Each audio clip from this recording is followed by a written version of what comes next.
Olá, seja bem-vindo a esse que vai ser o primeiro vídeo de um conjunto de vídeos para a gente descer e entender melhor sobre o funcionamento do Sete Análises. Se você já ouviu falar ou se você é um desenvolvedor Click, Sense, ClickView, sabe a importância que o Sete Análises tem para a parte de desenvolvimento das visualizações de uma aplicação, tá certo? Então a ideia agora é a gente entender a fundo o funcionamento dele e não simplesmente, pegar pontos soltos na internet, mas sim realmente entender o funcionamento e toda aquela sintaxe que parece extremamente complexa, mas que a gente vai ver no fim desse conjunto de aulas que na verdade tudo tem um porquê, tá certo? Meu nome é Ângelo Baruffi, então eu espero que você goste e não se esqueça aí de qualquer dúvida colocar nos comentários. Tá certo? Então vamos lá. Inicialmente, para a gente começar esse conjunto de vídeos de aulas, a gente vai utilizar sempre uma aplicação que vai trazer o modelo de vendas para a gente poder utilizar lá o nosso Sete Análises nas medidas. Então, se você quiser baixar essa aplicação para ir acompanhando o desenvolvimento comigo, é bem bacana, vai facilitar o seu entendimento. Então, nesse link, nesse bit.ly, você pode colocar no seu navegador, é só entrar nesse link que ele vai abrir e vai disponibilizar um QVF para você baixar. Se você estiver utilizando o ClickSense Desktop, é só colocar lá na pasta Apps, ou você pode também importar lá no ambiente ClickSense Enterprise, caso você tenha na sua organização, tá certo? Muito bem.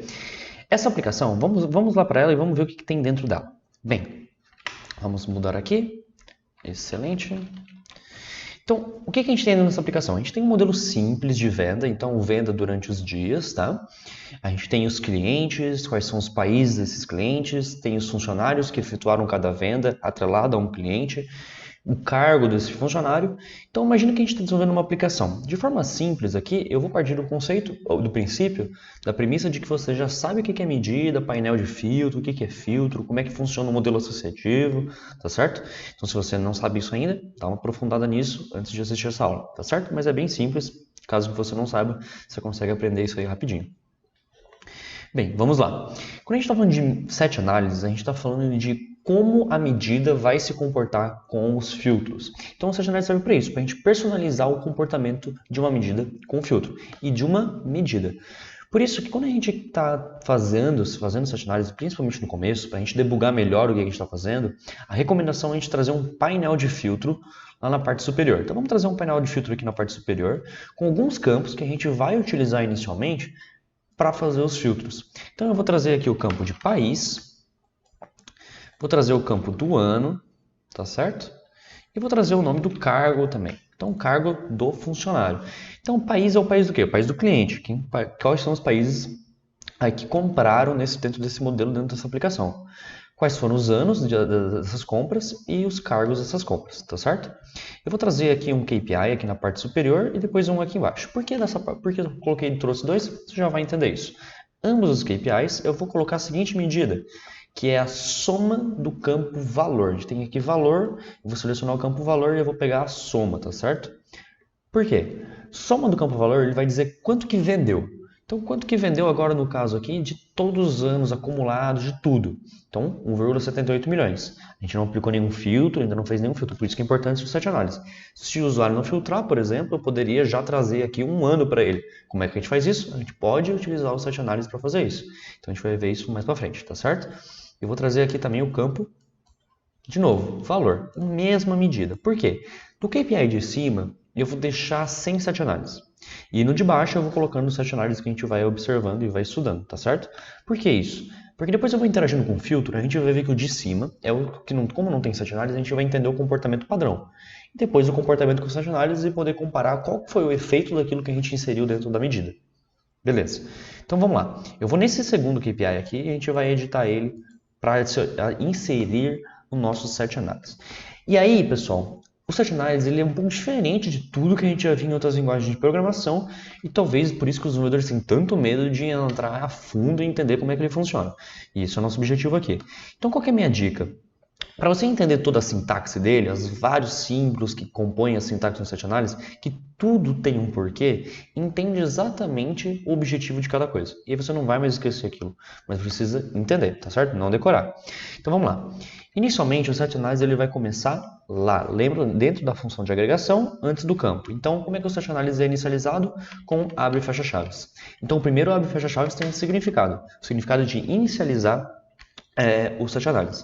Precisa colocar espaço aqui? Não precisa, não faz diferença. Eu vou dar o espaço apenas para você ter uma visualização melhor, tá certo? Legal. Depois de definir o Search Analysis, a gente vem com o conceito de identificador. O que é o identificador? Por exemplo, eu vou colocar o valor 1 aqui. O identificador ele vai dizer como é que aquela medida vai se comportar com o painel de filtro. Então agora vamos lá como usuário, né? E vamos filtrar aqui, por exemplo, o Brasil.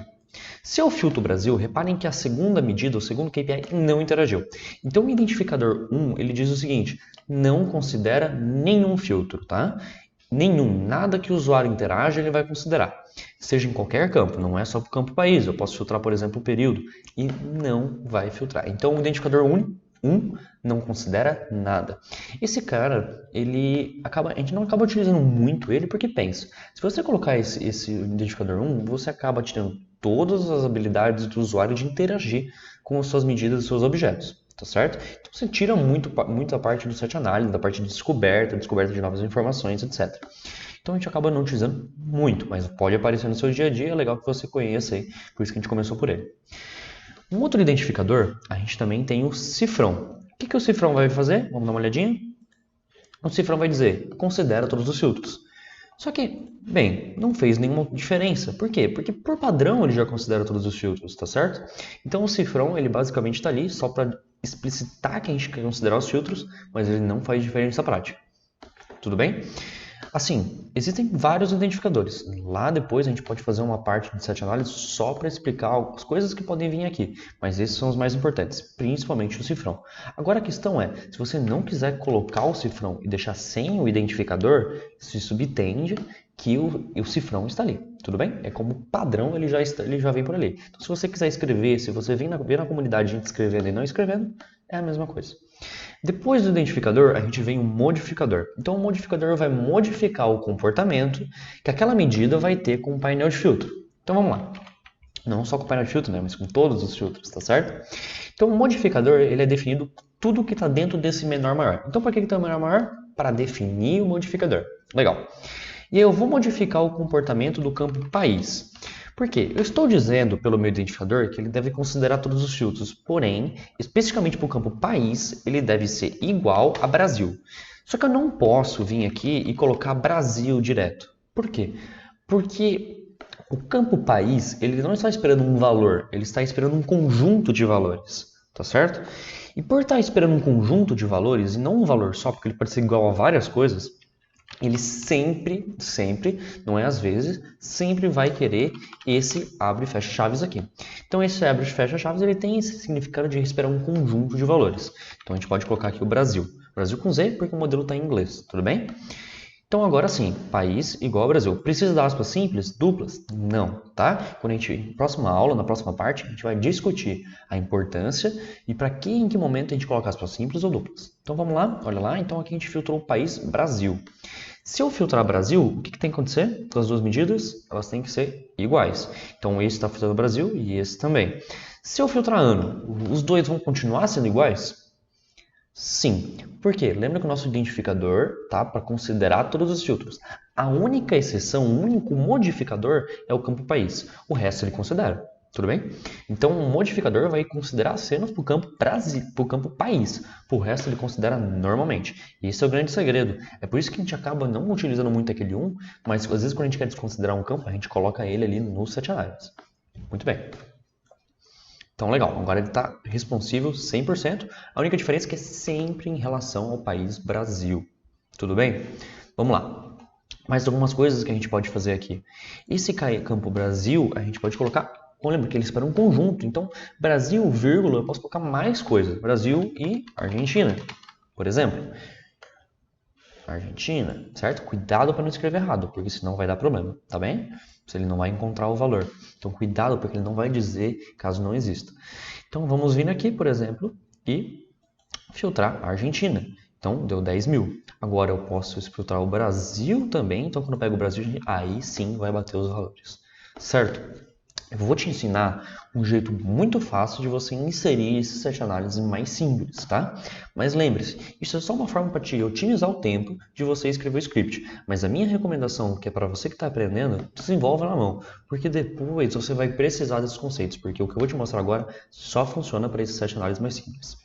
Uma coisa que você pode fazer é usar o auxiliador de criação de expressões lá do KPI. Então vamos lá, eu vou colocar um KPI aqui, eu vou apertar para incluir a medida e eu vou no FX. Repara aqui que ele está filtrado o país, Argentina e Brasil. Então a primeira coisa que você vai fazer é filtrar os campos que você quer. Depois você vai vir incluir a medida, apertar em FX e vai vir aqui, ó. Qual que é o campo que você quer fazer? Utilizar o campo valor. Qual que é a função de agregação? A soma. Você quer definir expressão? O que é essa expressão? É set analysis, set expression. É isso mesmo, eu quero definir. Valores distintos? Não. Total? Não. É isso mesmo. Então eu vou inserir o script e olha lá, ó, ele já vai colocar a expressão. Interessante que ele colocou aspas simples, né? A gente já vai entender as diferenças, tá? Na próxima parte aí do set analysis. Então, aplicou ali, vai dar o mesmo valor. Então, esse tipo de set analysis que é bem simples, ele consegue se comportar muito bem. Agora a gente vai começar a entrar nas próximas aulas com set analysis um pouco mais complexos, que isso já não vai funcionar. Para finalizar essa parte, para finalizar essa primeira parte, né? Vamos dar uma olhadinha que além de vários valores, a gente também pode ter mais de um modificador. Então, por exemplo, vamos definir que o país vai ser o Brasil. Porém, tira essa vírgula, fiquem atentos, a dica é, no set analysis, fiquem atentos aqui, ó, verifica se existe algum erro de expressão. Então, o país igual ao Brasil e o cargo. Então, agora a gente já vai ver o porquê da aspa simples, tá? A aspa simples, ela vai vir quando a gente tem espaço entre as palavras, por exemplo, tá?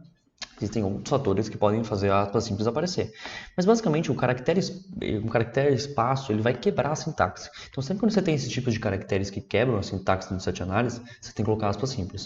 Mas cuidado, ela passa a ser case sensitive. Antes o Brasil não era case sensitive, agora é. O que significa isso? Ele vai considerar maiúsculos e minúsculos. Antes, se eu tivesse um Brasil com letra minúscula lá no modelo de dados, ele ia filtrar também. Aqui não mais, tá bom? Então o meu cargo vai ser igual a sales. Então, representante de vendas, tá certo? Então, vai ser país igual a Brasil e o representante de vendas. As duas coisas, eu filtro os dois campos. Então, eu tenho um modificador duplo agora. E deu 120 porque, basicamente, todo mundo que vendeu no Brasil é representante de vendas e é por isso que a gente obteve esse valor aqui, tá certo?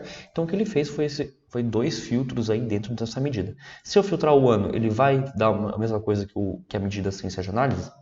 Sim, lembra que a gente não tem um modificador relacionado à nossa medida aí, a gente não tem um modificador relacionado ao ano, tudo bem? Muito bem, então esse foi o conceito inicial aí que a gente pode trabalhar dentro do set analysis. Então, olha lá, a gente tem basicamente a nossa expressão, né? A gente tem a soma do valor, a nossa set analysis, certo? Aqui as setinhas estão um pouquinho distantes, né? Mas basicamente ali dentro a gente vai ter identificador, e depois um modificador. A gente tem vários outros identificadores. Não esqueça disso, tá? Mas a gente vai ver isso mais pra frente. E a gente vai dizer que ele é igual a um conjunto e o valor aqui dentro desse conjunto, os elementos. Tá certo? Cuidado, existe um grande problema aqui. A gente está martelando o valor, ou seja, está tornando um valor fixo ali dentro. Esse valor pode ser dinâmico muitas vezes e precisa saber como colocar a expressão. Então a gente vai ter uma partezinha das aulas do set analysis só para discutir essas expressões dinâmicas dentro do set analysis. Tá certo? Então é isso, pessoal. Até o próximo vídeo. Espero que tenham gostado. Não esqueçam de botar as perguntas aí nos comentários, tá certo? Eu vou ajudar o máximo possível. Até mais, pessoal.